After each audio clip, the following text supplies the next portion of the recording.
So now for the final lecture, it's going to be given by our third laureate, James Robinson, who is a university professor at the Harris School of Public Policy and at the Department of Political Science at the University of Chicago. Please, James.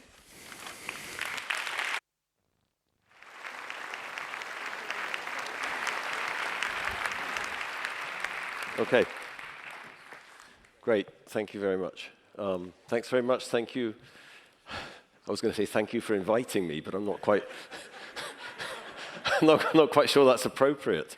Anyway, I'm very honored and happy to be here, and a little distressed to go last after what you just saw. But let me have a crack at it anyway. Here's my Nobel lecture. It's called Path Towards the Periphery, and you'll see by the end, hopefully, what that's about. Oops. Okay. And so I'm not going to repeat what Simon and Daron have talked about the evidence that we try to provide on the importance of institutions for comparative economic development and comparative economic growth. But what I do want to focus my comments on and the ideas is to talk about what are these institutions, what do they mean, and where do they come from? And I think that's particularly important for the people in societies, who are poor and would like to do something about those institutions. How do you change those institutions? How do you do it? And of course, it's also very important for us as outsiders wanting to help people in poor countries. How do we engage in a constructive way with people in poor countries? How do we help them improve their institutions?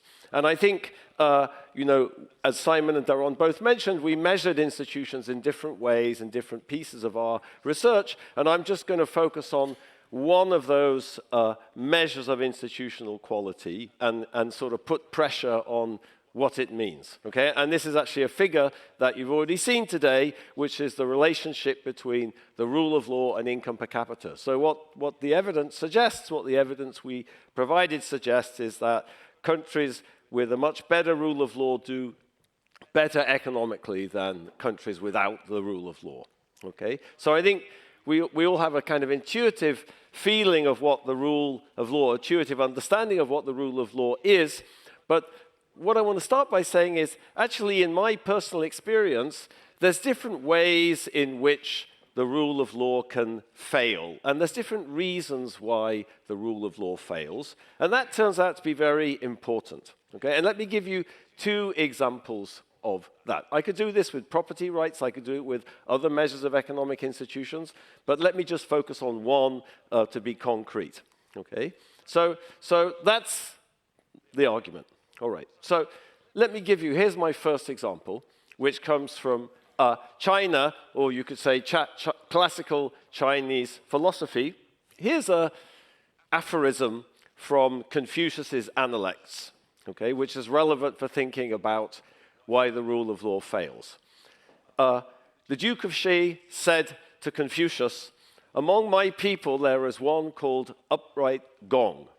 When his father stole a sheep, he reported him to the authorities." Confucius replied, "Among my people, those who we consider upright are different from this. Fathers cover up for their sons, sons cover up for their fathers." So here, Confucius seems to be defending favoritism towards your family rather than something we would associate with the rule of law, okay? Your first loyalty is to your family, not to some abstract rule of law.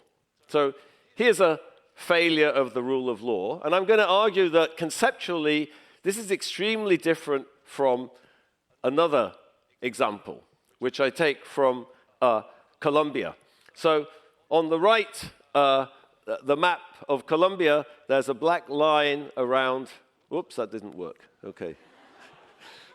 I'm coming. There's a black line around that region on the right in eastern Colombia. That's the Los Llanos, it's the plains that run down to the Orinoco River. And that black line is an area called La Antillanora. So it's low-lying, it's lots of rain, water, very productive, great for tropical palm, biofuels, etc. So in the last 15 years, There's been a huge land grab in eastern Colombia over this land in the Antillanora. Okay? And how has that land grab taken place? Well, different ways, but here's one example.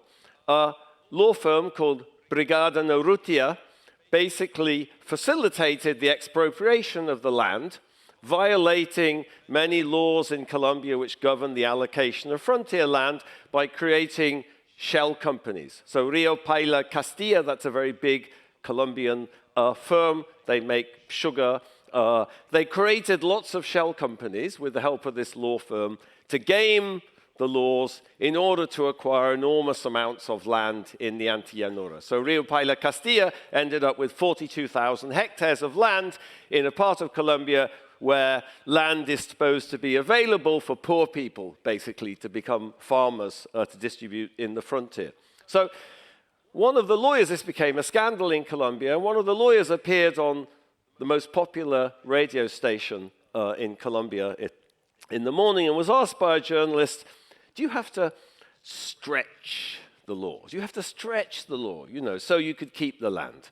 And the lawyer replied, the law is here to be interpreted. Here, in Colombia, they are not white or black. Okay?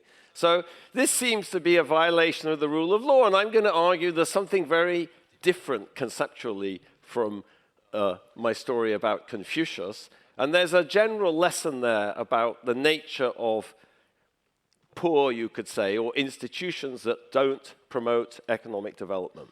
Okay? And I'm going to use a particular terminology to talk about this that Daron said I shouldn't, but I'm going to do it anyway, which is, I think there's something conceptually different between this Chinese case and the Colombian case. There's some principle involved in the Chinese case. There's some kind of what I'm going to call, in the language of economists, a kind of normative principle. There's a sort of, it ought to be like this. Fathers ought to look after their sons. Sons ought to look after their fathers. So there's some principle involved. So I'm going to call that, there's a kind of normative order in this Confucian case, sort of underpinning what we might call the absence of the rule of law. Okay?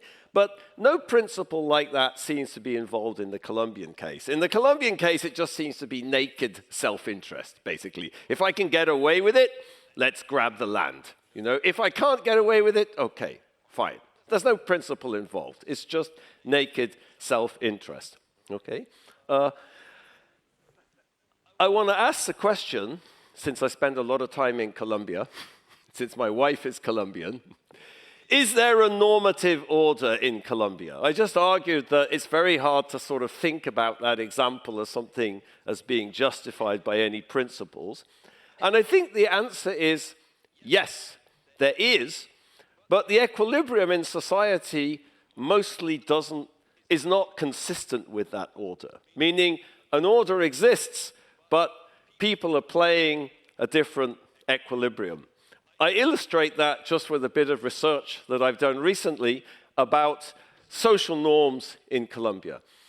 If you ever hung out in Colombia, you get struck as an outsider by many perverse social norms. And one perverse social norm in Colombia, which was highlighted by this gentleman here on the right in the costume of super citizen, that's the C. He's the former mayor of Bogota, Antanas Mocus. So he used to go around as super citizen. And one thing super citizen did was fight against perverse social norms like no sea sapo. So no sea sapo means don't be a toad, literally.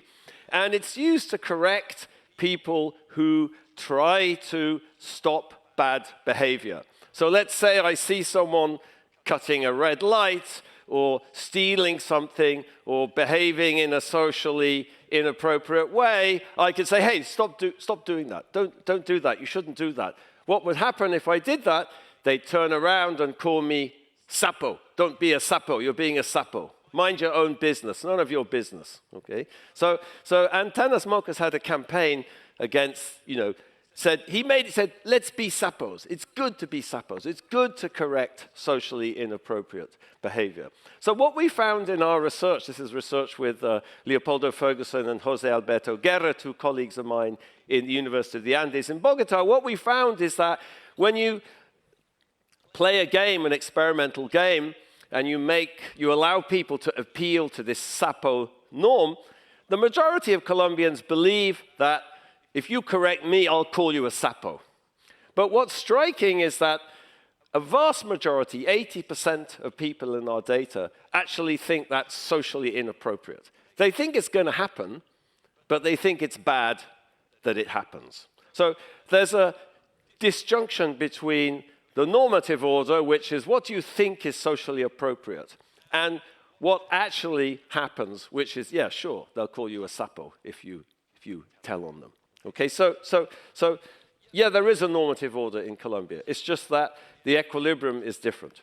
Okay, so let me talk a little bit about this normative order, and I gave you the feeling of that in the Chinese case. Where does that come from? Like, how come the Chinese have those principles, and we don't in kind of hyper-individualistic Western society? Well, that could be because the Chinese order stems from a different way of thinking about people and society and people's place in society. So a kind of very standard idea about Chinese, what I'll use another fancy word here, which is ontology, which is a part of metaphysics, is about what there is, what there is in society, okay, what exists, okay? And the traditional view amongst philosophers would be, well, in Chinese society, they don't think in this very hyper-individualistic way. People see themselves in the context of relationships and communities. You don't think of yourself as distinct from your family. You're all part of the same thing. It's kind of unimaginable to think of yourself as an individual disconnected from your family. And you could think of that as being the sort of foundations for that normative principle that Confucius outlined. Now, going back to the regression and going back to the data, you might think, okay, there's a lack of rule of law in that context. Couldn't that be bad for the economy? And I think the answer, and that's what our research shows, is yes, it could be bad. It could be bad. It could be bad for the economy. That there are trade-offs in that context. Okay? It's bad for the economy in the Colombian case. It's bad for the economy in the Chinese case. So there are trade-offs. But of course, underneath it, there's a very different idea of what's creating that trade-off. And a lot of my work in Africa in the last 25 years, I think you can think of it through this lens of trade-offs, trying to understand institutional equilibria in African society, trying to understand the political, the cultural underpinnings of equilibria. Why are African countries poor? What could you do to improve these institutions? What's the logic of these institutions? I think in many cases, when I step back and think about that, there are these trade-offs. Okay, so let me give you one example of a trade-off from the work that I did in the Democratic Republic of Congo with Sarah Lowe's, Nathan Nunn, and Jean Weigel. We studied the Kuba Kingdom. Okay, so the Kuba Kingdom was a pre-colonial state which emerged in the 1620s. It was created by a political entrepreneur called King Xiam. And I want to talk about the trade-off in the institution he created as a way of thinking about why Africa might be poor in many ways. Okay, but to do that, I need to tell you a little bit about African society. Okay, I use this complicated word ontology. Here's a philosopher talking about the ontology of African society. So Placide Tempels was a Belgian cleric who was probably the first Westerner who really thought seriously about the way Africans think about the world and tried to understand from their perspective, how does the world look, and in what sense is that different from the way the world looks to us. So here's Temples, he says, the concept of separate beings which find themselves side by side, entirely independent of one another, is foreign to Bantu thought. Why does he say Bantu? Well, he worked in Southern Democratic Republic of Congo amongst the Luba people, so he was thinking about people who use Bantu languages, who have kind of cultural elements in common, which comes from this historical Bantu expansion in Africa. Okay? The Bantu hold that creative beings preserve a bond one with another, an intimate ontological relationship. Okay? So the concept of separate beings is foreign to Bantu thought. It's similar to Chinese people thinking of themselves in terms of relationships and collectivities. Okay? And I think it's very important in understanding African society to understand that kind of worldview, you could say, and how it's institutionalized through kinship groups, through clans, and through this notion of wealth in people, that the most fundamental thing is people. Okay? And I always like to illustrate that with a board game. I don't know if the chemists were talking about board games this morning. They seem very keen on board games. But here's a board game which is common in Congo, all over Africa. This is an example from the British Museum. It's from Ghana, where they call this game Wari. In Congo, it's called Mancala. And without going into details, you take the cowrie shells, you distribute the cowrie shells. There's 2 players. And each player has a base, one on the left, one on the right. And the objective is you move the cowrie shells and you capture the cowrie shells of the other player and you put them in your base. Okay? So let me point out a few things about this and contrast it to chess. So first of all, the cowrie shells are all the same. And the objective of the game is to capture the cowrie shells of the other person and bring them into your team. Okay? You accumulate them and you bring them into your team. Think about chess. Chess, you have a hierarchy. There's the king and the queen and the bishops and the knights and the pawns. And your objective is to obliterate the other team, kill them, knock them off the board, and capture their territory. Okay? So I always think the difference between Mancala and chess is a beautiful metaphor for the difference between African society and Eurasian society. You don't want to kill people and knock them off the board. You want to bring them into your team because people are valuable and there's wealth in people. So let me go back to the Kuba kingdom.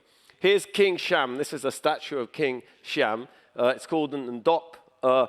And the person who formed the Kuba kingdom in the 1620s, he's sitting in front of a Mancala board. That's his emblem. The great historian Jan van Sina called it his emblem. Okay, why is he sitting in front of a Mancala board? Okay, because it symbolizes the social contract that built the state in the 17th century. He said, okay, I'm building a state, I'm building a centralized political institution, but I'm doing it in a way which is consistent with the fundamental normative order in society, which is symbolized by the Mancala board. Okay, so this was a particular sort of state. Okay, it was a state which incorporated this principle. What does that mean institutionally? What does it mean in practice?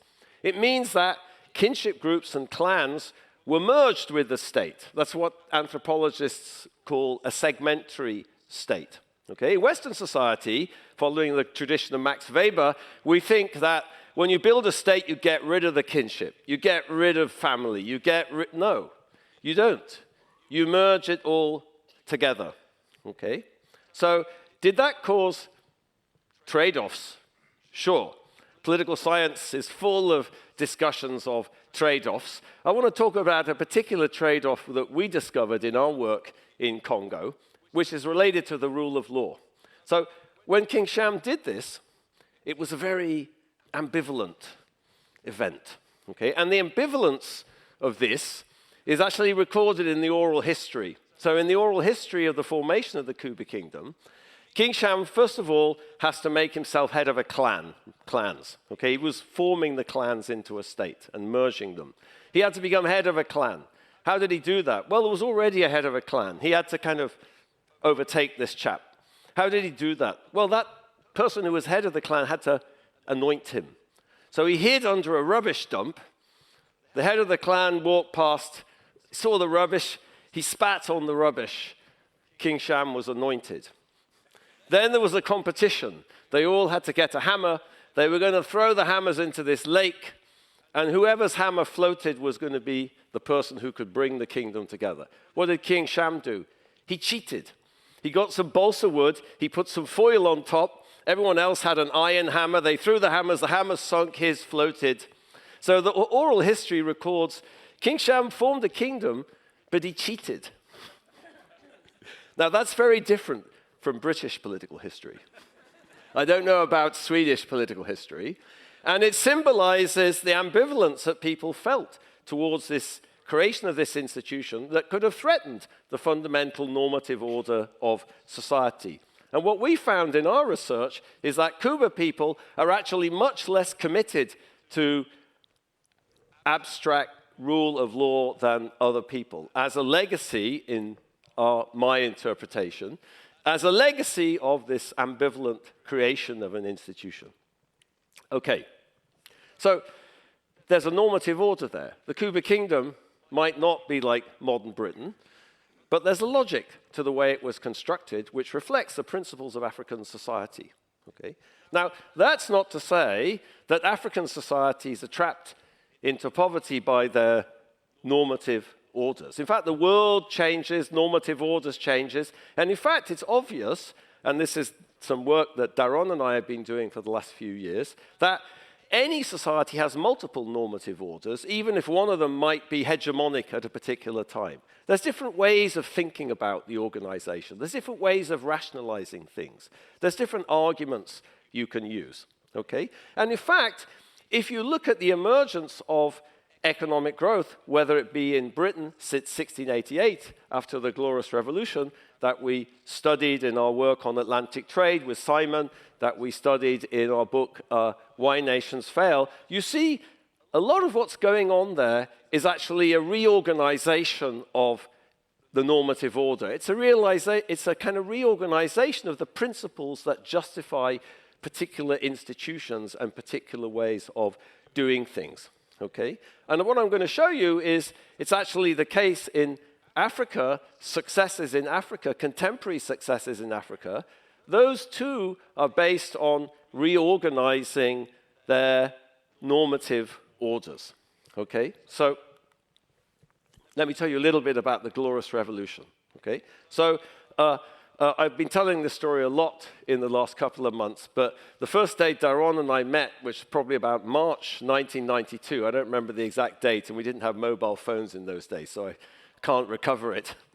The first thing we talked about 20 minutes after my job talk, unsuccessful job talk, had many of those.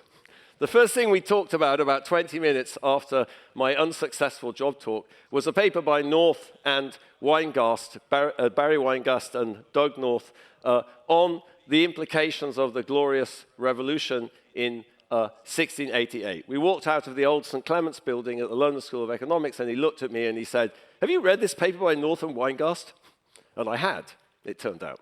So we've, since then, done a lot of research, and with Simon on these political transitions that took place in early modern Western Europe, and tried to understand the connection to institutional change and economic growth. Okay? And what's interesting at the time of the Glorious Revolution was there were multiple normative orders. So if I just think about the political sphere, there were different ideas about legitimate political authority. There was James II, who was in power, who was kicked out of England by the Glorious Revolution, who had a model of the divine right of kings. James II claimed he had inherited legitimacy and the throne from God, and he didn't have to be accountable to anybody. On the other hand, there was a completely different normative order, popular sovereignty, where people said, no, that's not right at all. Okay? If you read John Locke's two treatises of government, Locke spends the entire first treatise basically trying to demolish the idea that anyone got any authority to rule Britain from God. Okay? So having cleared that out of the way, he moves on to what does popular sovereignty look like, and what does the organization based on popular sovereignty look like? So those two normative orders, sort of justifications for how society and how political authority should be organized, they contested each other. They fought. There was a civil war. There was a revolution, and popular sovereignty won. James II disappeared to France, and William of Orange became King of England. Okay? Now, when you look at that, it was a political conflict, but it happened in a very specific cultural context.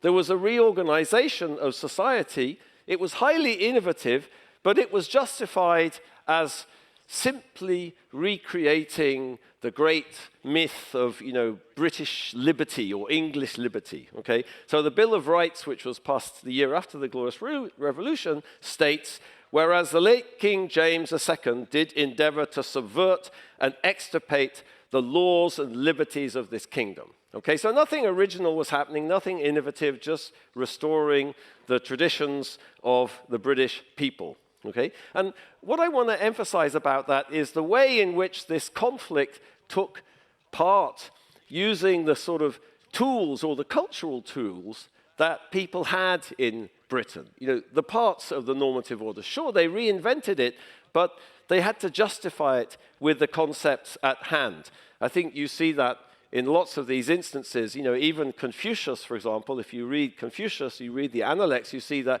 Confucius specifically says he's not proposing anything new. He's just trying to recreate the proper way that society should be governed, which goes back to the Zhou emperors. The Meiji Restoration, okay? Another tectonic institutional change in 19th century Japan, faced with the threat of European colonialism and annexation, was a radical change in institutions, but it was made out as just a simple restoration of the monarchy back to its true position. So using the sort of cultural tools that the Japanese had to reinvent their society, to reinvent their normative order. Okay? And I think when I look at these examples, when we have studied these examples of successful countries in the world, countries that have changed their institutions and moved out of poverty, as Simon was saying, I think they have a lot of this flavor. So the first country I worked in kind of seriously in sub-Saharan Africa 25 years ago was in Botswana. The three of us wrote an early paper trying to understand the paradox of Botswana, because at the time we wrote that paper, Botswana was actually the fastest growing economy in the world for the previous 30 years. Not South Korea, this is the late 1990s, not Singapore, not China, Botswana, okay? So we tried to understand how could a country in sub-Saharan Africa be the world's most successful economy over the previous 30 years. And I think what we discovered is that Swana political elites in the 1960s had brilliantly reinvented many of the traditional institutions and got them to work in the context of a post-colonial nation state. And let me just mention one, which is the hotla. So the hotla is the sort of traditional meeting place, council place of the Swana peoples, okay? And here's a photograph from a Norwegian anthropologist at the University of Bergen called Ornulf Gulbrandsen from a recent book of his. And here's a meeting of the hotla today. So this is a traditional institution. We have observations of the functioning of the hotla back in the 1820s and 1830s from early missionaries. And it was the place where people, adult males, everybody today meets to question officials, question the chief, to demand accountability, to deliberate, to try to understand what's going on. So the genius of post-colonial political elites was to take this thing and embed it in the modern state. Okay? When they built the capital of Gaborone in the early 1960s, it was in land, British had never governed what was then Bechuanaland from the colony itself. They governed it from South Africa. They had to build a capital city. When they built the capital city, they built hotlas. This is a more traditional one. But who's that chap standing up there with a suit? Okay? That's a civil servant. What's he doing? He's up there being questioned, being interrogated, justifying the policy. What are we doing? So they took this institution and they reinvented it in this post-colonial state, and they changed many other things too. Okay? Another of my favorite example that I've been studying for the last few years is Somaliland. Okay, so Somaliland is the former British protectorate of Somalia in the north of the country of Somalia. So when Somalia became a nation in the 1960s, it merged I won't start talking about that process because it's highly contested in Somalia and Somaliland. But let me just say, since 1991, Somaliland has basically been an independent, autonomous country, and it's reinvented itself. Okay? It reinvented itself. It innovated new institutions in its own cultural context. Give you one example from the Borama conference 31 years ago, where clan elders met and they built state institutions. They designed state institutions from scratch. How did that work? It worked representing clans. So the Senate in Somaliland today, called the Guti, represents 82 clan elders. Okay? So of course, I don't want to say this is all consensual. I talked about the Glorious Revolution. That was a political conflict. So these cases are more consensual, but obviously the world doesn't change in a necessarily consensual way. And of course, one of the most difficult problems that the post-colonial world faces today is there may be many normative orders in a country like Nigeria. Here's two of the local normative orders in two places I worked, in Umuchese and Leja in eastern Nigeria. And here's a quote from Chinua Achebe, the great Igbo writer. The owner of the village, the owner was the village, and the village had a mind. It could say no to sacrilege. That's the normative order. But in the affairs of the nation, there was no owner, and the laws of the village became powerless. Meaning at the local level, there is a normative order. There is a reason. There is a legitimate way things work. But how do you aggregate that to the national level? Okay, I'm not sure I have time to talk about this figure.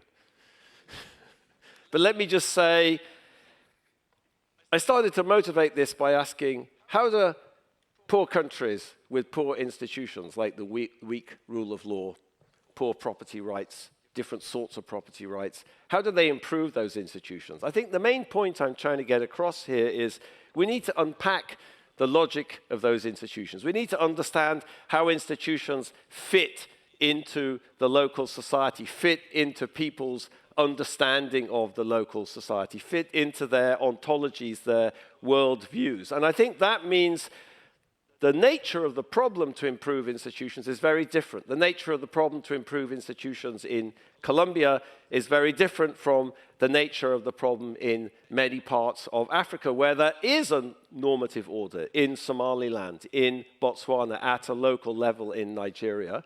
But that order needs to be scaled up, maybe. It could be in Somaliland or Botswana. Much harder to do that in Nigeria. And maybe it needs to be reinvented too. But that's okay.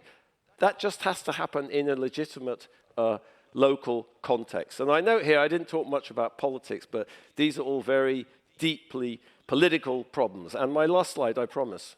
Okay, I think I'm on minus something.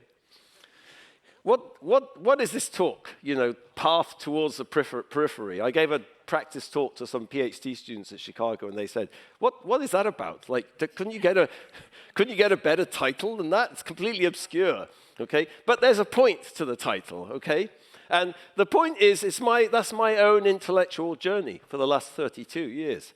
The path towards the periphery is trying to engage with poor countries, try to understand their institutions on their own terms. How do people think about it? How do they think about the problem? How do you solve those problems? Okay, and I think I've come to kind of unlearn many of the perspectives I had in the past. And I think, you know, if I could make one plea, Simon was giving orders about what you should be doing research on. But so if I could, you know, get my oar in the pond or whatever the right analogy is, you know, I would say this is a call for us for some kind of humility and just some kind of grasping how exciting the world is and all the variation in the world. And, you know, we're not all the same. We're different. Humans created many different types of societies in different parts of the world. And yes, some of them are poor and some of them are rich, and that's a very compelling problem, especially for people in poor countries. But what we do about that depends a lot on how we understand those institutions. So that's it. Sorry.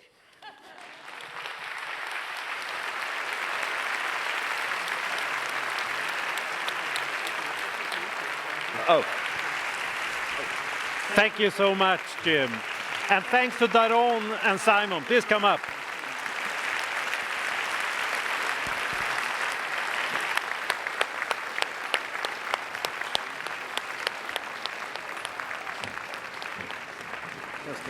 Here in the front. Come.